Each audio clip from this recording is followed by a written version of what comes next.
This exercise is the kneeling hip flexor stretch using the band to kind of create length.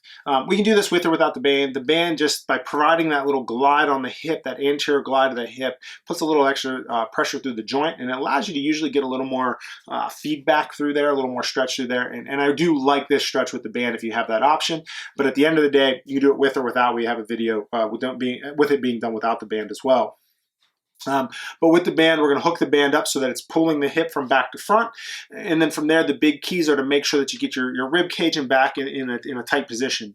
So we're going to try to mobilize or stretch in the position we want our spine to be during most lifts. So we're going to kind of keep that rib cage tucked in so that the bottom of the rib cage is pointed at the front of your pelvis. So we're going to kind of keep those abs engaged, pelvis is tucked up with a little bit of a belly squeeze, just kind of pulling the pelvic rim up and tucking everything in nice and tight.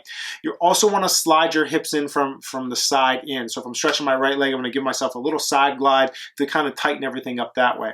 Once everything's locked in and tight, I'm just going to slide the body forward, bringing the knee behind the hip or extending the hip joint. That should create a really nice stretch. If you're not feeling the stretch, more than likely you're letting your belly kind of stick out. And when you let your belly stick out, you'll be able to get way deep into it before you feel a stretch. But if we're really trying to mobilize the top of the hip flexors, we want to tighten that rib cage down to kind of anchor the top of the hip flexor musculature and then slide into it so we feel that kind of high on the hip, kind of right where the muscle crosses the hip joint. So tuck that belly in nice and tight, pull the pelvis up, then lean into it and create a nice stretch for yourself. Like with most of our stretches, we can do a little contract, relax. In this scenario, it's a butt squeeze. So if I squeeze my glutes on the side that's down, it's going to feel, you're going to get a little more stretch in the front of your hip. You can also do a full exhale. So if I take a big breath in, it'll inflate my belly. And then when I exhale all the way out, it'll let me sink into that stretch a little more. Then give it that glute squeeze. And that's going to give you a really nice stretch feeling through the anterior hip. So we're using this to create a little bit of movement through the pelvis so that we can then capitalize with that on some of our other exercises.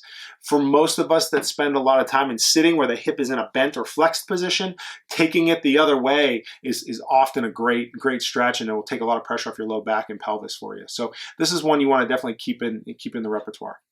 All right, if you have any questions, make sure you let us know.